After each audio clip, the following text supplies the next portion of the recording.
A baseball card that sold at auction 5 years ago for $12,000 now sells for $14,500. What is the percent change?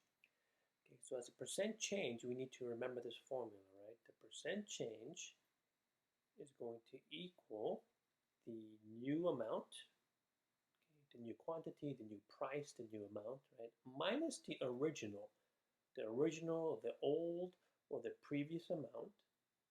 And we want to divide all of this, right, by the original amount.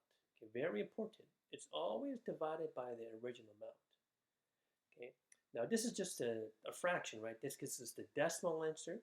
So we want to multiply by 100 to convert it to a percent, and then stick the percent sign in the final answer. Okay. So what do we have here, right? The new amount, right, it now sells for 14,500, right? The old amount is that $12,000. Okay, so we see here that the percent change is positive, right? The amount has gone up. All right, just plug these values in then.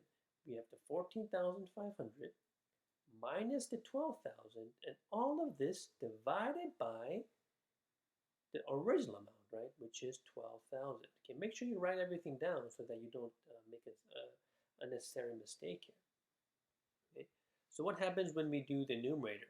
Okay, 14,000 minus 12,000. Notice that this equals a positive $2,500.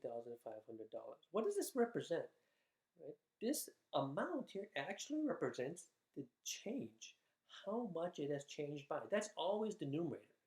Okay, the numerator always represents how much this has gone up or down by. And why are we dividing it by 12,000? We're dividing it by 12,000 because we are comparing the change to the original amount. Okay. Now in this case, when we divide these, of course we do have to multiply by 100 at the very end, right? Notice here we get 0.208333, and that keeps repeating, right? So let's move this over twice, and we'll just round this to two decimal values, okay? So 20.83%, right? So that is the percent change of this baseball card.